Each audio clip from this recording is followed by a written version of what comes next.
आज हम निबंध संग्रह में संकलित निबंध तुलसी के सामाजिक मूल्य, जिसके निबंधकार हैं रामविलास शर्मा, उनके निबंध के सार और उसकी व्याख्या के साथ साथ हम डॉक्टर विलास शर्मा के संक्षिप्त सा परिचय भी आपको देंगे। तो सबसे पहले हम डॉक्टर रामविलास शर्मा का परिचय आपके सामने प्रस्तुत करते हैं। डॉक्टर रामविलास शर्मा का साहित्यिक लेखन का आरंभ 1933 से होता है। 1934 में उन्होंने निराला पर एक आलोचनात्मक लेख लिखा, जो रामविलास शर्मा का पहला आलोचनात्मक लेख था। यह लेख उस समय की चर्चित पत्रिका चांद में प्रकाशित हुआ। आचार्य रामचंद्र शुक्ल डॉक्टर रामविलास शर्मा ही के ऐसे आलोचक हैं के रूप में स्थापित हुए, जो भाषा, साहित्य और समाज को एक साथ रखकर मूल्यांकन करते थे। उनकी आलोचना प्रक्रिया में केवल साहित्य ही नहीं होता था, बल्कि वे समाज, अर्थ, राजनीति, इतिहास को साथ लेकर साहित्य का मूल्यांकन करते थे। वह प्रगतिवादी समीक्षा के प्रमुख स्तंभ के रूप में भी जाने जाते हैं। रामविलास शर्मा अंग्रेजी के अध्यापक थे, पर उन्होंने हिंदी में विपुल मात्रा में लेखन किया।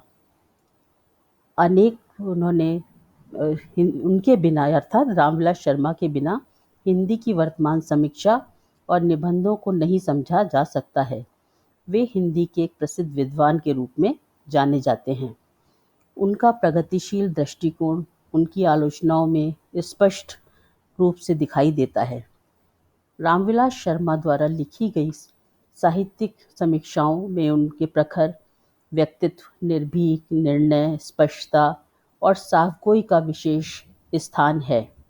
आलोचना के क्षेत्र में जितने स्पष्ट और प्रखर थे, कविता के क्षेत्र में उतने ही कोमल, सौंदर्यपारखी और ग्रामीण प्रकृति के चितेरे भी थे। डॉक्टर शर्मा के निबंधों को विचारात्मक साहित्य के नाम से भी जाना जाता है। अन्य रचनाकारों की तरह उन्होंने किसी रचनाकार का मूल्यांकन केवल लेखकीय कौशल को जांचने के लिए कभी नहीं किया, बल्कि उनके मूल्यांकन की कसौटी यह होती थी कि उस रचनाकार ने अपने समय के सत्य के साथ कितना न्याय किया है।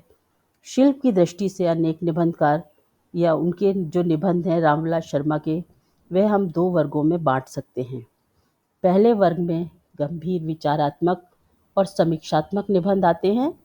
दूसरे प्रकार के निबंध वे हैं जो व्यवहारिक विषय पर लिखे गए थे। डॉक्टर रामविलास शर्मा को कई पुरस्कार और सम्मानों से नवाजा गया था। आलोचना के क्षेत्र में रामविलास जी का महत्वपूर्ण स्थान है। तो ये बच्चों हमने रामविलास शर्मा का जो था परिचय आपको संक्षिप्त सा दिया है, और अब हम इसके आगे आपको तुलसी के सामाजिक मूल्य के बारे में निबंधकार ने क्या समझाया है, या तुलसीदास ने अपने साहित्य में समाज के लिए क्या लिखा, समाज को क्या दिया, उसको हम यहाँ पर आपको समझाने का प्रयास करेंगे। तो सर्वप्रथम हम कुछ बातों को अपने अध्ययन का विषय शुभ प्रारंभ से ही बनाते आए हैं, और ये हमारी जानकारी का विषय भी रहा है कि जैसे तुलसीदास भारत के श्रेष्ठ भक्त कवि हैं। वे भक्ति आंदोलन के निर्माता हैं। वे उसी भक्ति आंदोलन की उपलब्धि हैं, और उनके साहित्य का सामाजिक महत्व भक्ति आंदोलन के सामाजिक महत्व पर निर्भर है और उससे पूरी तरह से जुड़ा हुआ भी है। और उनके द्वारा चलाए गए भक्ति आंदोलन की पहली विशेषता यह है कि वह अखिल भारतीय रहा था। देश और काल की दृष्टि से ऐसा सांस्कृतिक आंदोलन संसार में दूसरा नहीं हुआ। ईसा की दूसरी शताब्दी में ही आंध्र प्रदेश में कृष्णोपासना के चिन्ह पाए गए थे। गुप्त सम्राटों के युग में विष्णु नारायण वासुदेव की उपासना ने अखिल भारतीय रूप ले लिया। 5वीं शताब्दी से लेकर 9वीं शताब्दी तक तमिलनाडु भक्ति आंदोलन का प्रमुख स्रोत रहा है। तो इस तरह से हम देखते हैं कि भक्ति आंदोलन का प्रभाव समग्र भारत में देखा जा सकता था। इतना ही नहीं, भक्ति आंदोलन एक और अखिल भारतीय आंदोलन था, दूसरी ओर वह प्रदेशगत जातीय आंदोलन भी था। देश और प्रदेश एक साथ राष्ट्र और जाति दोनों की सांस्कृतिक धाराएं एक साथ। भक्ति आंदोलन की व्यापकता और सामर्थ्य का यही रहस्य था। तो इसी तरह से हम देखते हैं कि भक्ति आंदोलन के संदर्भ में अनेक विद्वान मानते हैं कि राष्ट्रीय एकता का ही नहीं, जनतंत्र का पाठ भी अंग्रेजी ने ही हमें पढ़ाया था। अंग्रेज ना आते तो यहाँ के लोग संकीर्ण जातिवाद में फंसे रहते। इन विद्वानों को विचार करना चाहिए कि भक्ति आंदोलन में इतने जुलाहे, दर्जी, नाई, महार, कहार आदि इतर अन्य वर्णों के लोगों ने कैसे सिमट कर आ गए थे। संभवतः जाति प्रथा जितनी दृढ़ आज है, उतनी नामदेव, दर्जी, सेना, नाई, चोखा, महार, रैदास, चमार और कबीर जुलाई के समय में न थी। और जातिगत संकीर्णता जितनी शिक्षित जनों में है, संभवतः उतनी सूर और कबीर के पद गाए जाने वाले अनपढ़ जनों में नहीं मिलती थी। तो इस तरह से हम देखते हैं कि उन्होंने स्पष्ट किया कि जो जातीय या संकीर्णता को लेकर जो स्थिति उच्च और पढ़े लिखे समाज में थी, जो अपने आप को आधुनिक कहता था, वह उनमें ज़्यादा थी, बल्कि जो निम्न वर्ग था उसमें जातिगत संकीर्णता नहीं मिलती थी। ऐसा उनके तुलसी के काव्य में मिलता है। तो तुलसी के युग में भी जो जातिगत भेद थे या निर्गुण और सगुण की बात थी, वो उनके काव्य में भी मिलती है। और तुलसीदास ने अपने काव्य का आधार सगुण काव्य को बनाया था। इसी क्रम में हम आगे की बात करते हैं भक्ति आंदोलन के संदर्भ में। तो भक्ति आंदोलन अखिल भारतीय सांस्कृतिक आंदोलन था और इस आंदोलन को श्रेष्ठ देन थे तुलसीदास। और जो तुलसीदास थे, उन्होंने मानवीय करुणा के अन्यतम कवि थे।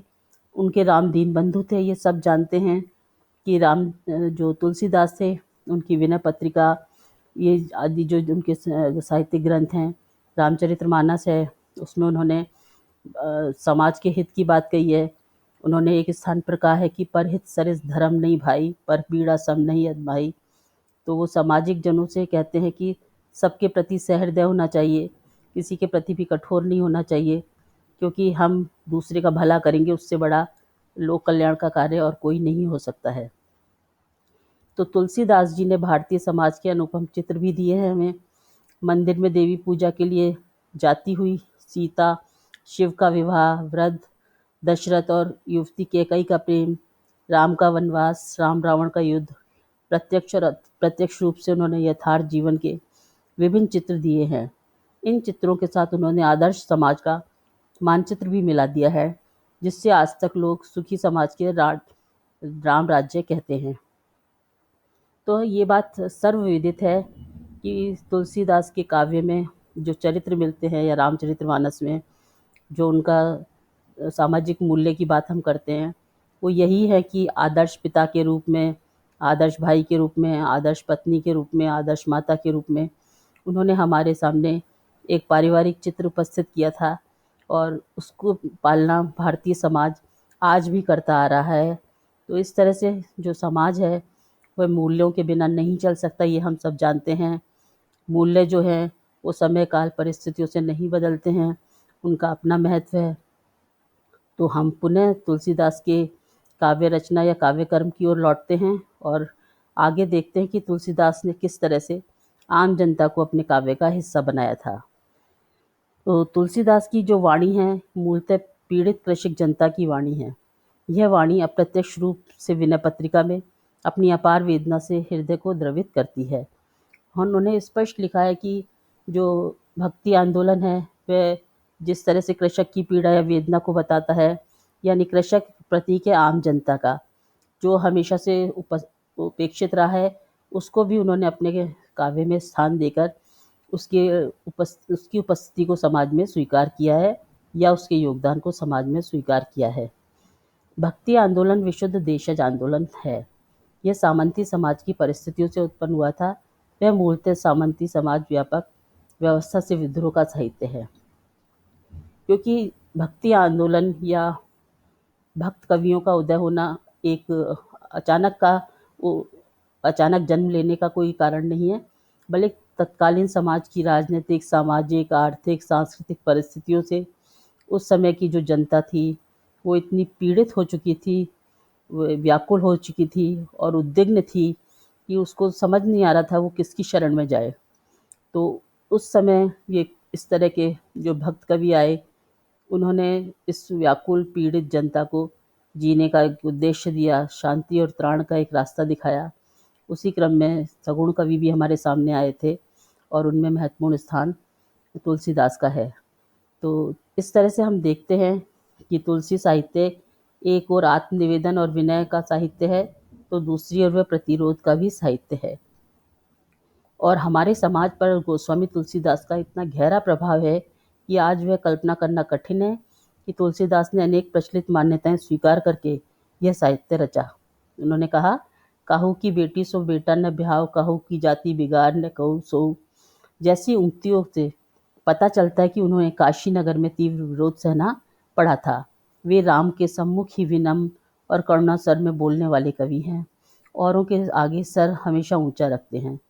उन्हें उनकी कविता नापसंद हो, उन्हें काक ककही कलकंठ व कठोरा कहकर भी चुप कर देते हैं। आत्म त्याग करने वाले को सर्वश्रेष्ठ व्यक्ति मांगते हैं। भक्त के पास अपना कुछ नहीं होता, इसलिए राम ने ते अधिक राम का दासा, तो इसलिए वह राम के दास बनने में अपने आप को श्रेष्ठ मानते हैं और उसी से अपना उद्धार होना भी मानते हैं। सामंती समाज के साहित्य की सबसे बड़ी कमजोरी होती है निष्क्रियता। तुलसीदास का साहित्य निष्क्रियता का साहित्य नहीं है। धनुर्धर राम रावण का वध करने वाले पुरुषोत्तम है। समुद्र उनकी विनय नहीं सुनता, तब वह भय बिनु होए न प्रीति का मंत्र सिद्ध करते हैं। तुलसी का साहित्य जीवन की अस्वीकृति का साहित्य नहीं है, बल्कि जीवन के स्वीकारने का साहित्य है। वे उन लोगों का मजाक उड़ाते हैं जो काम क्रोध के भय के मारे रात को सो नहीं पाते। तो इस तरह से हम तुलसीदास के काव्य में अन्य विशेषताएं देखते हैं। जैसे तुलसीदास ने जो राम में जन्मभूमि का प्रेम, निर्धन और परित्यक्त जनों के प्रति प्रेम चित्रित किया है, वह आकस्मिक नहीं है। उनके हृदय में जो प्रेम प्रवाह उमगा था या उमड़ा था, वही राम में साकार हो गया। उन्होंने कहा भी था, जाकी रही भावना जैसी, प्रभु मूर्ति तिन्हें देखी तैसी। तुलसीदास ने भी अपनी भावना के अनुसार राम को प्रेममय, अपार करुणामय देखा है। तो इस तरह से हम देखते हैं कि तुलसी काव्य में लोक संस्कृति का अभिन्न अंग है। उनके समकक्ष संसार का कोई दूसरा कवि नहीं है जिसे साधारण जनता ने इस तरह अपना लिया हो। उनके नाम के साथ कोई पंथ नहीं जुड़ा है। रामचरित्र को अधिक लोकप्रिय बनाने के लिए कोई संघबद्ध प्रयास उन्होंने नहीं किया। और भक्ति आंदोलन और तुलसी काव्य का राष्ट्रीय महत्व है और उससे भारतीय जनता को भावात्मक एकता दृढ़ हुई है।